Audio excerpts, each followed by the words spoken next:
So this is the last video in a two-part series on the Shifters Car Club here in Saskatoon. I sit down with two very good friends of mine that have been the face of the Shifters for the last 8 years. Tell your sister's cousin, friend, hairdresser's Uber driver to watch the video. Don't miss it. Thanks for watching. I appreciate you guys. See you next time.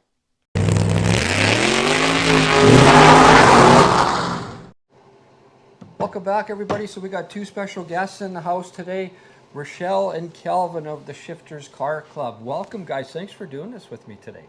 Thanks for having it. Yeah. So a couple weeks ago, I sat down with Rob and Jeff. They were the founding members of the Shifters Car Club here in Saskatoon, the Saskatoon chapter. Today, it's actually the only chapter in Saskatchewan. Yes. It kind of covers all of Saskatchewan, though. Yes, yeah, exactly. One thing I didn't think about until I sat down with them that day was how incredibly difficult it must have been to give up what they had created those 12 years. And it speaks volumes about you guys, because they not only had to trust you as members of this club, but they obviously really liked you. Because that is a huge thing. That was their baby for 12 years. They created that thing. They still very much see this as not just the Shifters, but the Stensons. Mm-hmm. That's kind of how they see it, and I can understand why. All the work and dedication, hard work for that, and they passed it on to you guys. And that obviously, it says lots about you. Well, yeah, and it was important to us not to do anything with it that they weren't going to be comfortable with. We kind of discussed it and said that, you know, if we were going to do it, it would probably take a slightly different direction, because it was a little more organized. If you've watched the video with Pat O'Connor, his kind of direction, his goal with the club was for it to be very casual, very relaxed. And it was, compared to most clubs, when I started, which there's some debate, but I believe I was probably the first non-Stinson member of the Saskatoon chapter, as it were. And that's because I had already been involved a little bit when Sam Morrison, who was named in the other video, had been looking after it in Moose Jaw, and I'd been going to visit him. He and I were good buddies. And so I was kind of made a honorary member, as it were, because it seemed every time I went to visit them, they were having a meeting and I would just be there. So, but yeah. So you were the first real member here in Saskatoon. Well, at this point, yeah. Unless somebody wants to contest it. But yeah, I believe that I was kind of the first go-to, because they were speaking with Lance and Sam and other people that were involved with the club there in Moose Jaw, and they knew that I was kind of, back and forth there. So they got my number and contacted me and said, we're having a meeting. You want to come out and see us? And so that's kind of how that went. So cool. Yeah. So can you take us back 8 years? Take us back and how things started with you guys. Well, Jeff had actually sent me a message one evening saying that him and Rob were just wanting to take some time away, and had tossed around a few different names and decided that they wanted to approach the two of us about not so much taking over the club, but just looking after things for them. And like Kelvin said, we discussed it and decided that as long as it stayed true to how they wanted it and how Pat and Lance originally wanted it, then yeah, we had no problem with it. So at that point, it became a Facebook group. It actually had a couple years before that. Prior to? Yeah, a couple years before that, they had decided to do away with the dues and monthly meetings and stuff like that. So it was, although at that time the Facebook page was quite small. You'd see the posts about the hot nights, and that was pretty much it. You've taken that thing to a whole new level. Well, I just checked today. There's 6,800 members on this thing. A lot of that has to do with what you've done with the page, and we'll get into things that you've done. Well, anyways, I'm going to continue on. I want to talk about also when COVID hit and everything shut down. You were still doing things. Well, and that's when things kind of blew up with the Facebook page, because there wasn't anything going on. And when when I got the email from the Dragons that they weren't going to be able to have their show that year, and then we got the email about a week later from the Majestics that they weren't going to be able to have their show, and I remember saying to Calvin, the heck are we going to do all summer? Yeah, I was worried. Yeah, and the weekend of what was supposed to be the Majestic show, actually the week before that, I said to him, I said, you know, it's going to be nice out that day. Let's just put it out. We'll do a drive around the city. We'll meet. Everyone stays in their cars. Give them the directions, and they just follow. We tour around the city for even a half hour, 45 minutes. A nice cruise. Yeah, nice cruise. So we did that. Got back to our meeting area, and as I walked in front of the vehicle thanking everyone for coming out, everyone said, when are we doing this again? Yeah. So I think we had 15 vehicles that first time. 14 or 15, Yeah. yeah. Yeah. We did another one a week later. There were 32 vehicles. Wow, double. Yes. And then I got an email from a dad who asked about doing a drive-by for his son who was just turning 16, Yeah. couldn't go for his license, and was a huge gearhead. So, I think I was in that one. yes, remember I that do one. believe you were, yeah. Yeah. And it took a number of phone calls and to SHA and to city police, and I know the person I talked to with the city police, I think he got a little flustered with me because I kept saying to him, you know, this parent wants us to do this parade by, and he kept saying, we cannot issue a parade license. I went, well, I know that, but it's not an actual parade. It's just we're going to Yeah. parade. We cannot issue a parade. Finally, I got it, and I said, okay, do you want me to refer to it as a parade or a drive-by? Which sounds better? Yeah. He says, I get it. So anyway, we went out to do that, and there were, I think we had 38 vehicles show up for that. Lots. I remember. Yeah, and we actually did, throughout the summer, we did 38 drive-bys, cruises, parades past care homes, for birthdays, for anniversaries, for, you know, just for grads. I think the biggest one was for a gentleman who had attended every single one of the Dragons car shows, attended every single one of the cruise weekend car shows, who was also fighting cancer at the time. Yeah. And that actually was opened up to not just the car community, but they had the Rush, they had the Blades, they had the radio stations, and I don't even know how many vehicles showed up for that. Lots. There It was was big. lots. There was lots. And then the grad that we did out in Delmany Yeah. for a young man who had grown up in the car community. And So incidentally, that first one for the fellow who couldn't Oh, get yeah. his license, after she had talked to the police, because, you know, I mean, there was these new rules that you weren't allowed to interact. It was all, Yes. you know, social distancing and all of this stuff. So they knew what we were doing, and they actually showed up, and they were parked at intersections to kind of direct traffic for us, which was super cool. Yeah. Like, we never expected that. I don't think they were, I prefer to think that they weren't there to check up on us. I think they were just there to help and, Yeah. and you know, show support, as it were, because they've always been very supportive of us. We've never had any trouble with No. No, they've never had an issue. No. I also remember doing one for the first responders. Yes. Yes. Yes, That was interesting. There was one for the first responders where, Bang and clang kind of a thing, yeah, or what do Yeah. they call those? yeah, and that was something else as well, because they everybody was going through so much at the time. Yeah, we So couldn't go anywhere, we couldn't do anything. No.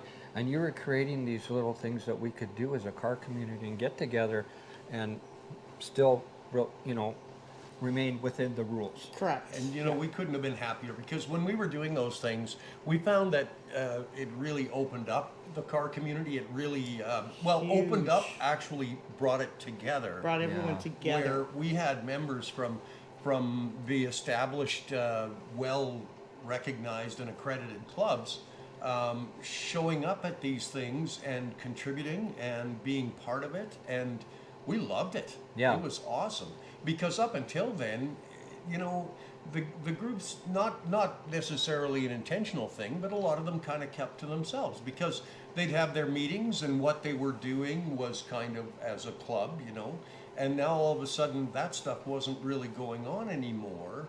And here was a way that they could get out and enjoy the car community, and it just opened stuff up. It was just awesome. It was so good to see, oh, hey, that guy's a member of the Dragons. Oh, look, there's somebody from, and it Yeah. was like just, Yeah. it was awesome.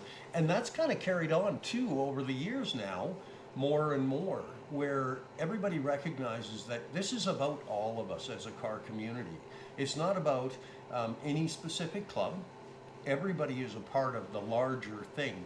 And that's why it's the Facebook thing and being so prolific, the 6,800 people on there, that's why it works so well. It's not denominational per se. It's All just inclusive. all inclusive. And no obligation. Any kind of Yeah. vehicle, no obligation, which is what Pat O'Connor had intended in the first place. And when it started to get a little more regimented and a little more organized, of course, then there's always the debates about, how many members should we allow? How are we going to manage it if it gets too big? Then you've got liability issues, and you've got, treasury issues, and you've got like all of the financial end of it that just becomes a great big pain. And to get people to help, if it's expected of them, it's no fun anymore. Yeah. Obligation is no fun. Yeah. What we found, though, is that as it opened up into such a all accepting kind of a situation, is that help comes out of the woodwork. And there are people that are the real stars that, show up for everything and are always willing to contribute and help. And you guys know who you are. The people that have been part of the group, and some newer people that really liked the way things were and started showing up. And that's become kind of a core group of people. And we still love to see anybody that shows up for the first time. And the people that it's become quite a thing where people contribute regularly. It's awesome. Yeah, I like seeing that. I mentioned a few times in my last interview, you go to things like Cruise Day or Cruise Weekend, and you see the different clubs line up, and there's a row of shifters that are there bright and early. Oh, yeah. And it goes on for blocks. Yeah. Well, and it's just something that, like we do still have the core shifters group Yeah. that, has been there since Rob and Jeff started the club, and The lifetime member kind of a yeah, thing. and, Yeah. and there's been a few added to that, but for the most part, it's just everybody is welcome, and with the Facebook page, that became my route to get information out to people. Yeah. 5 years ago, when all of a sudden we got the okay to do small gatherings and stuff like this, and all of a sudden we were, and then when I got the phone call that yes, we could do our hop nights, and I thought, okay, now we have to get the information out, Yeah.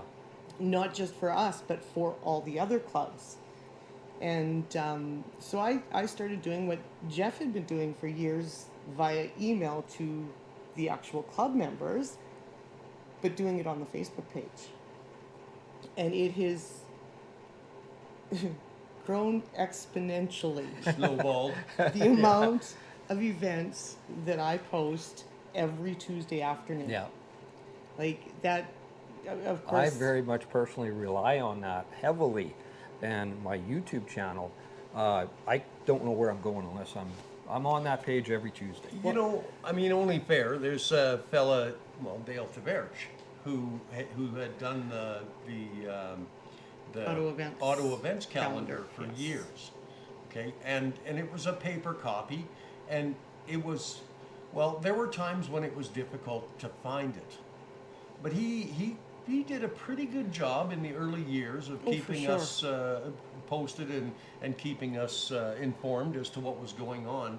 But I mean, I'm not a Facebook person. If it wasn't for her, I'd be kind of completely out of the loop.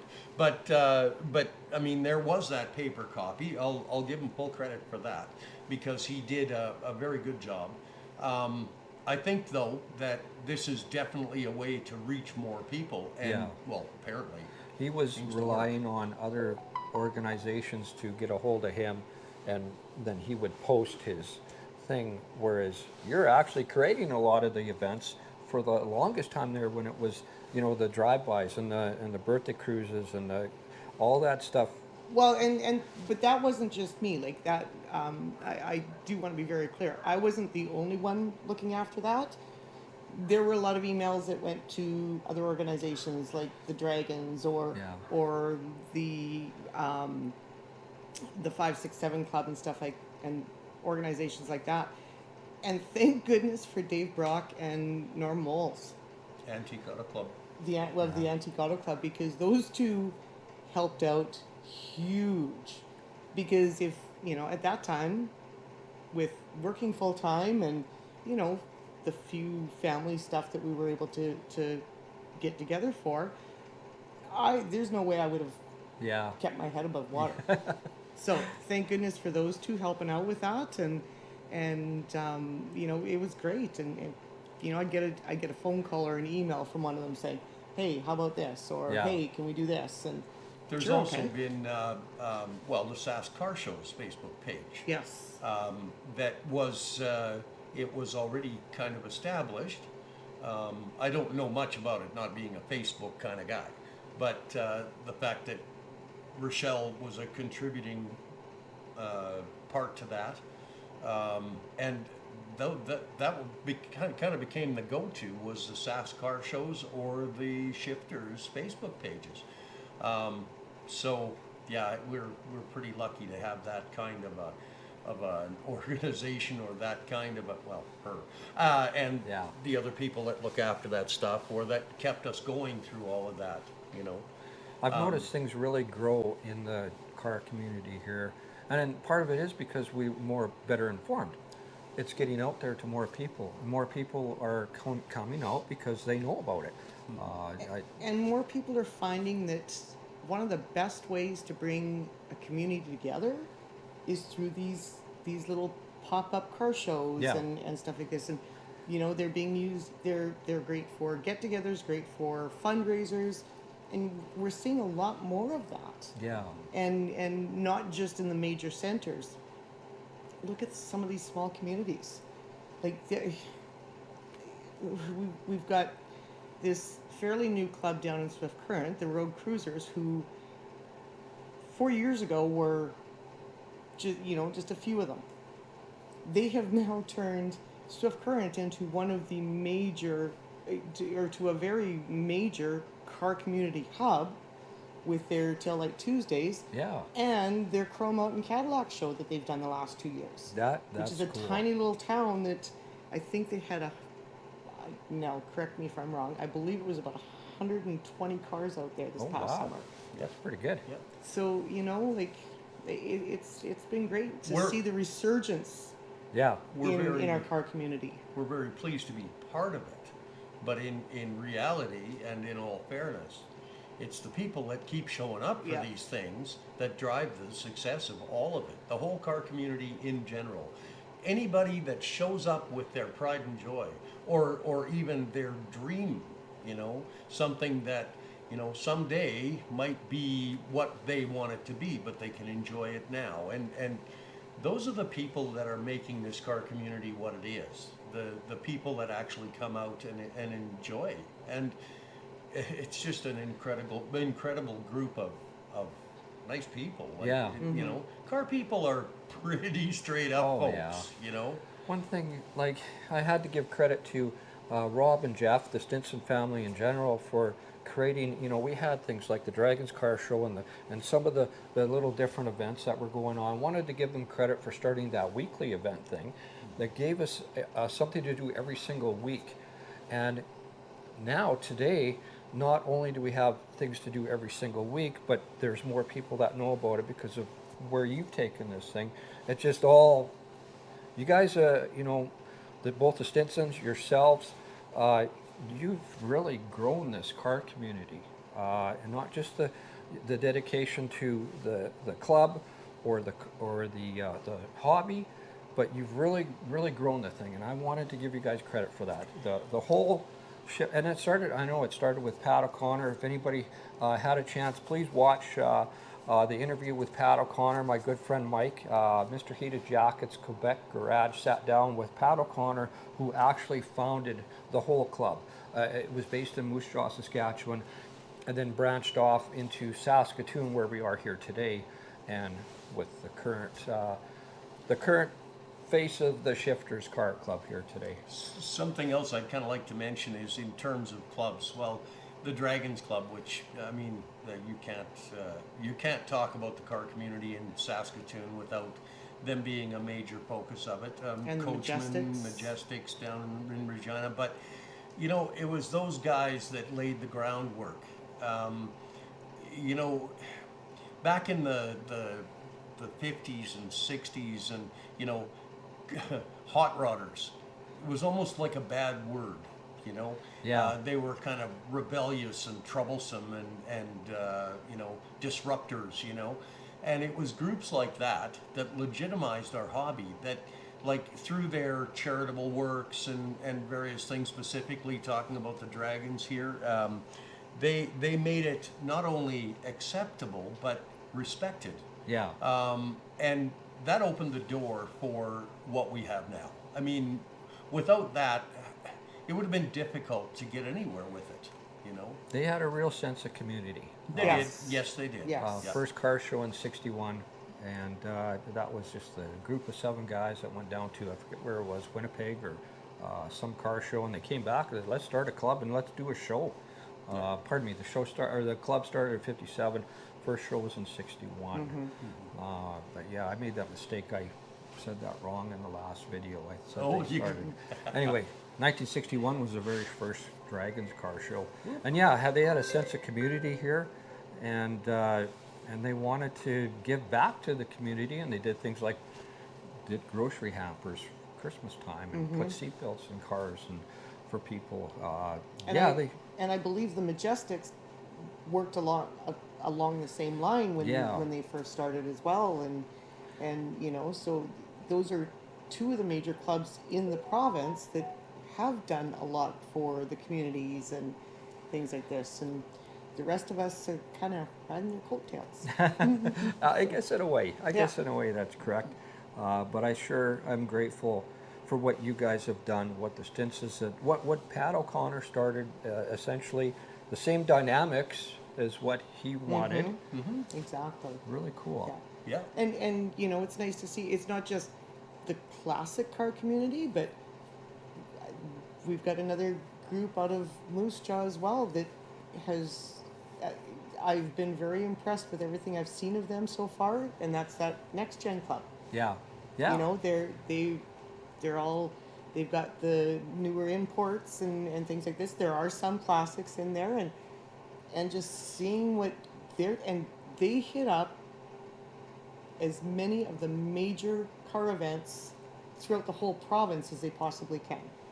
And You know- we've got a new club starting up in Prince Albert too. You know, same as the Next Gen, and it's going to be interesting to see what they do too. It was kind of So- tricky for us as classic car enthusiasts per se. A lot opinions and you know, different thoughts on what is and isn't a car club, or you know, who we want to associate with. But seriously, I mean, if we've learned one thing in the last 8 years, is that if you're enthusiastic, if you are passionate about what you drive, what you like, it really doesn't matter what it is. And in the true spirit of being a kind of an all-inclusive kind of a group, which again was Pat's idea, it's only natural that the enthusiastic, hardworking guys, you look at these groups that may not necessarily have been our taste at one point, but they put time and effort and money and talent and art into their hobbies, into their cars, into their passion. You can't discount that. No, you got to respect what they do is as hard as what we do. Oh, for sure. Absolutely. For sure. You know, I mean, the fact that they and that they're not any less in any way than the people that are committed to the old car hobby, or the classic car hobby, or the classic definition of collectible or classic car. But you know, you think about it too. A lot of those imports and tuner cars and whatever you want to call them, they've been around a long time. I mean, there are some of those that are well, you know, 30 plus years old already.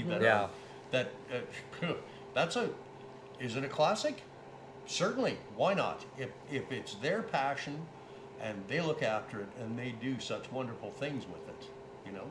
So yeah, it's taken a while for the car community to kind of embrace that a bit more, but it's all part of it. Yeah, you know.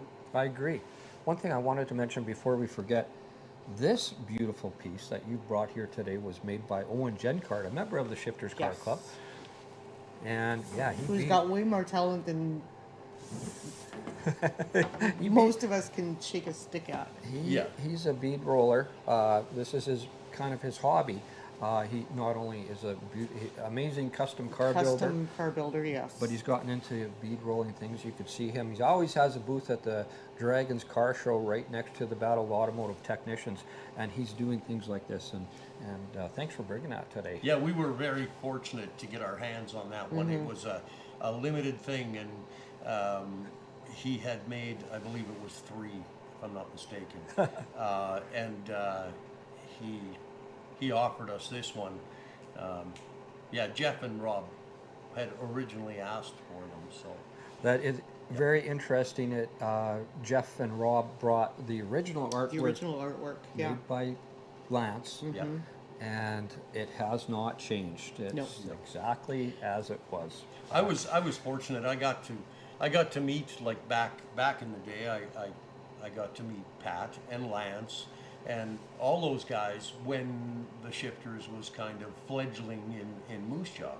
And I remember Lance would draw little pictures of everybody's car and stuff, and it was super cool. Like, and he'd just give them to them, you know, like pencil, crayon, and you know, just it was pretty cool. Talented guy. Most of the guys that I knew had a picture, an original done by Lance, hanging on their garage wall. You know, whether their car was done or not, that was the artist conception of what it was going to be. You know, it was kind of cool. Well, it was Lance that gave me the idea to do this. The passing of Lance, unfortunately, that I wanted to. I thought it was so very important to kind of document some of this stuff. And I can't think of a better way to do it than on YouTube. And then there's a video there. Anybody can see it anytime.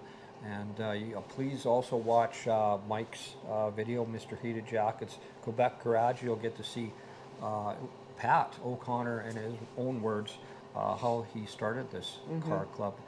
And also the Jeff and Rob video we did a couple weeks ago, who started the chapter here in Saskatoon. Anyway, thanks a lot, guys. I appreciate you sitting down with me and talking thanks for about doing this. It was a long trip here. 3 doors down. Thanks for watching, everybody. I hope you enjoyed the video, and we'll see you guys next time.